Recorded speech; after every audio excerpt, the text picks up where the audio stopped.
Welcome to LC Screen Talk. My name is Larry, and this is my review of Breathe.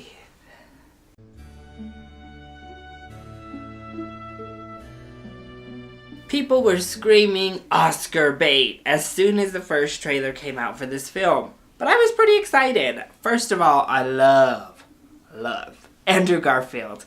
Plus, this looked like a great opportunity to really flex his acting chops. The story was plenty interesting, and I know it's not necessarily the popular thing to say, but I really liked The Theory of Everything. I know it got huge backlash after the Oscars and as we moved into award season, but I thought it was really well executed.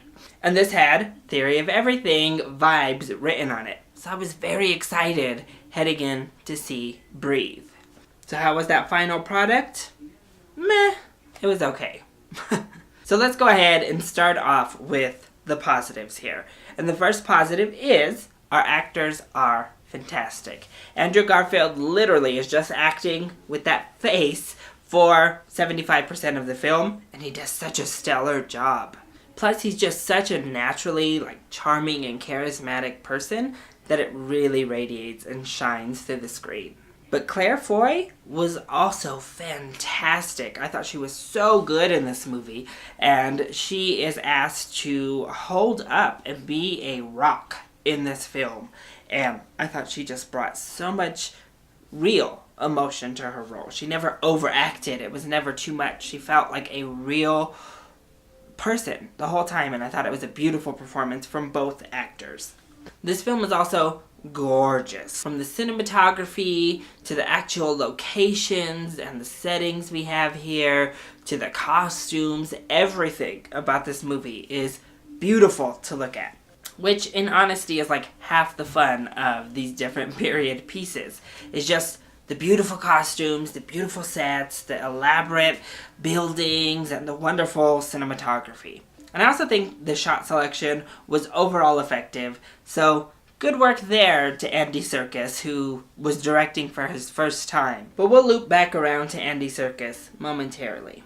My final real positive for this film is that I think the third act mostly is very strong. I think when it needs to conjure up the emotion and bring the emotion up and out of the story, he does it very, very well. There is a little bit of emotional manipulation going on toward the end, but I think some emotional manipulation is just fine, and it's used to good effect here. But there are plenty of negatives in this film as well that keep it from really being a good movie. And a lot of it, I think, unfortunately does have to do with Andy Serkis directing for the first time. The biggest problem with this film is they just don't take time for anything.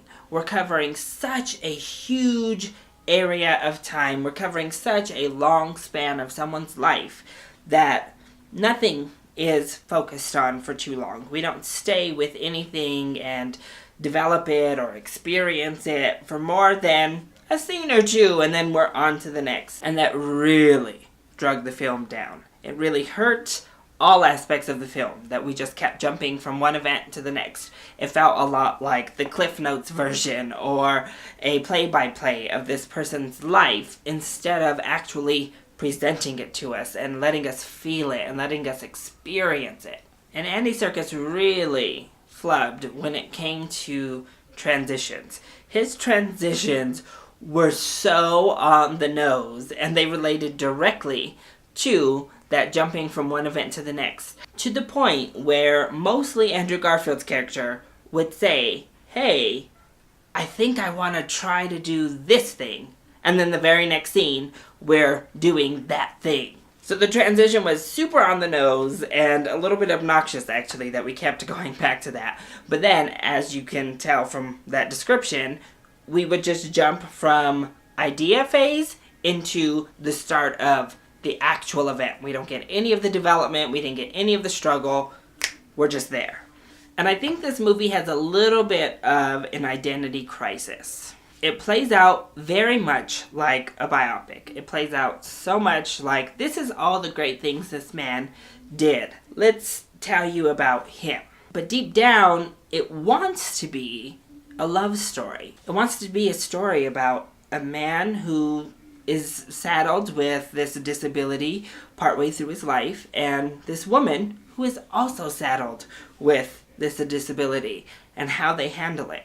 And that's why I think The Theory of Everything works so well for me, is that no matter what else, no matter what Stephen Hawking did in his life, that story stayed focused on their relationship and their dynamic and how that affected everything else.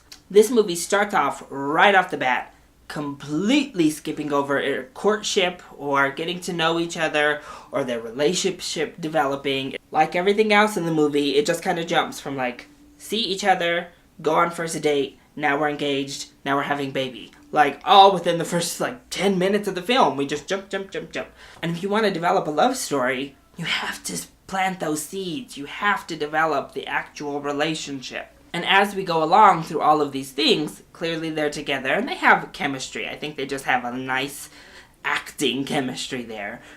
But it never really feels like their relationship is the center of it all. It never really feels like the relationship is affecting everything else. It just kind of goes along. And then at the end of the film, I think we got some of it because, and that third act really worked because we stopped.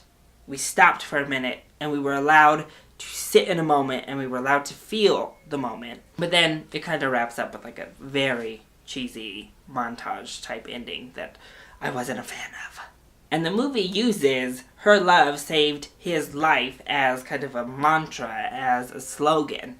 And we're told that, but we don't really feel it. And there's a lot of that in this film, especially since we're jumping from one thing to the next.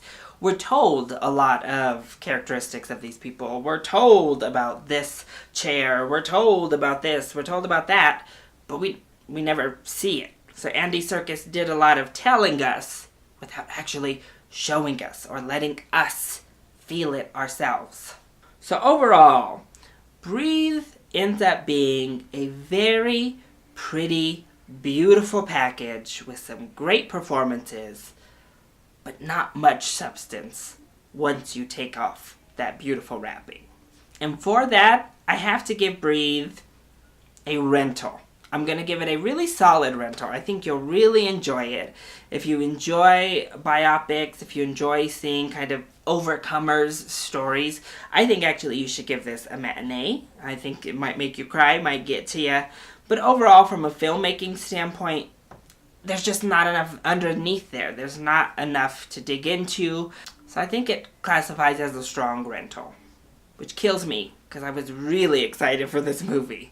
So, that is my review of Breathe. I hope you enjoyed it. If you did, go ahead, click like down below, and subscribe to the channel so you are always up to date on our latest videos. Also, join in on the discussion. Are you excited to see Breathe? And what is your favorite story that centers around somebody with a disability? Let me know either in the comment section down below, or you can hit me up on Twitter. I love you all so much for your support. Mwah!